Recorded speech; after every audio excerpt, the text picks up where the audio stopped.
औरंगाबाद नगर थाना क्षेत्र के शांति विहार कॉलोनी से किशोर की गुमशुदगी का चौंकाने वाला मामला सामने आया है। परिजनों ने 12 साल के इस किशोर के लापता होने की एक लिखित सूचना नगर थाने में दर्ज कराई है। परिजनों ने बताया कि सत्यार्थ प्रकाश बुधवार की सुबह रोज की तरह पास में ही ट्यूशन के लिए निकला था। फिर जब उसके बाद समय से घर वापस नहीं लौटा, तब चिंतित होकर परिजनों ने उसकी खोजबीन शुरू कर दी। सबसे पहले परिजन ट्यूशन संस्थान पहुंचे, जहां संचालक ने कहा कि आज वह पढ़ने ही नहीं आया था।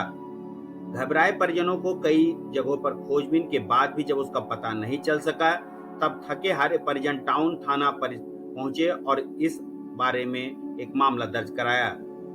अपने इकलौते बेटे की गुमशुदगी से जहां उसके घर में मातम पसरा है, वहीं परिजनों को यही चिंता सता रही है कि कहीं उसके लाडले के साथ कोई अनहोनी तो नहीं हो गई है।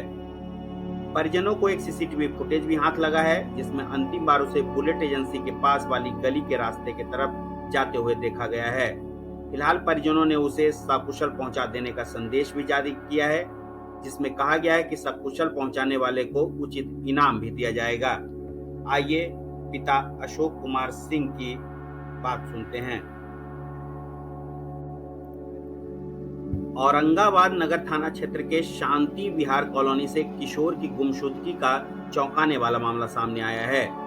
परिजनों ने 12 साल के इस किशोर के लापता होने की एक लिखित सूचना नगर थाने में दर्ज कराई है। परिजनों ने बताया कि सत्यार्थ प्रकाश बुधवार की सुबह रोज की तरह पास में ही ट्यूशन के लिए निकला था। फिर जब उसके बाद समय से घर वापस नहीं लौटा, तब चिंतित होकर परिजनों ने उसकी खोजबीन शुरू कर दी। सबसे पहले परिजन ट्यूशन संस्थान पहुंचे, जहां संचालक ने कहा कि आज वह पढ़ने ही नहीं आया था। घबराए परिजनों को कई जगहों पर खोजबीन के बाद भी जब उसका पता नहीं चल सका, तब थके हारे परिजन टाउन थाना पर पहुंचे और इस बारे में एक मामला दर्ज कराया। अपने इकलौते बेटे की गुमशुदगी से जहां उसके घर में मातम पसरा है, वहीं परिजनों को यही चिंता सता रही है कि कहीं उसके लाडले के साथ कोई अनहोनी तो नहीं हो गई है। परिजनों को एक सीसीटीवी फुटेज भी हाथ लगा है, जिसमें अंतिम बार उसे बुलेट एजेंसी के पास वाली गली के रास्ते की तरफ जाते हुए देखा गया है। फिलहाल परिजनों ने उसे सकुशल पहुंचा देने का संदेश भी जारी किया है, जिसमें कहा गया है कि सकुशल पहुंचाने वाले को उचित इनाम भी दिया जाएगा। कल बुधवार दिनांक 3/8/2022 को सुबह 5:30 बजे घर से निकला ट्यूशन के लिए, और मतलब उसके बाद उसको टीवी फुटेज कैमरा में बुलेट शोरूम तक हाईवे पर देखा जा रहा है। उसके बाद सर बच्चा पूरी तरह गुम है।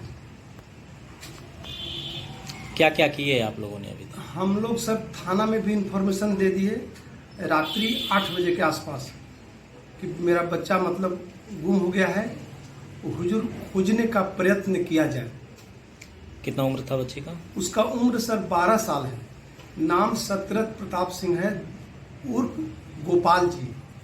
किस क्लास में पढ़ता है? 5 क्लास में पढ़ता है। और ट्यूशन के लिए कहाँ निकला था? ट्यूशन के लिए सर घर से बिल्कुल पास 20-25 मकान आगे निकला, तो ट्यूशन में गया नहीं। कोई लड़ाई उड़ाई किसी के साथ? लड़ाई उड़ाई सर किसी के साथ कुछ नहीं है सर। किसी के साथ कोई समस्या नहीं है हमको। आप लोगों की कोई जातीय दुश्मनी किसी के कोई जातीय दुश्मनी किसी से है ही नहीं, और दूसरा कोई प्रॉब्लम नहीं दिखता हमको। और बच्चा माने गुम हो गया, और हम लोग मतलब खोज के बेहाल हो चुके सर, तब आपके शरण में आए हैं। क्या चाहते हैं आप? चाहते हैं सर कि मतलब मेरे बच्चे को कोई भी व्यक्ति अगर पता बता दे या हमारे घर तक उसको मतलब सेवा पहुंचाने का कर दे सर, तो जो मतलब कहे हम उसको पारितोषिक देने के लिए तैयार हैं सर। मेरा फ़ोन नंबर 9771 34 74 32 है। दूसरा नंबर 81 020 74 181 है। लड़के के पिताजी का नाम? लड़के के पिताजी का नाम अभिरंजन कुमार है। क्या करते जो हैं? गर्ल्स हाई स्कूल ओबरा में टीचर है। पैतृक घर कहाँ है? पैतृक घर इनका सर हंसपुरा थाना में जलपुरा है।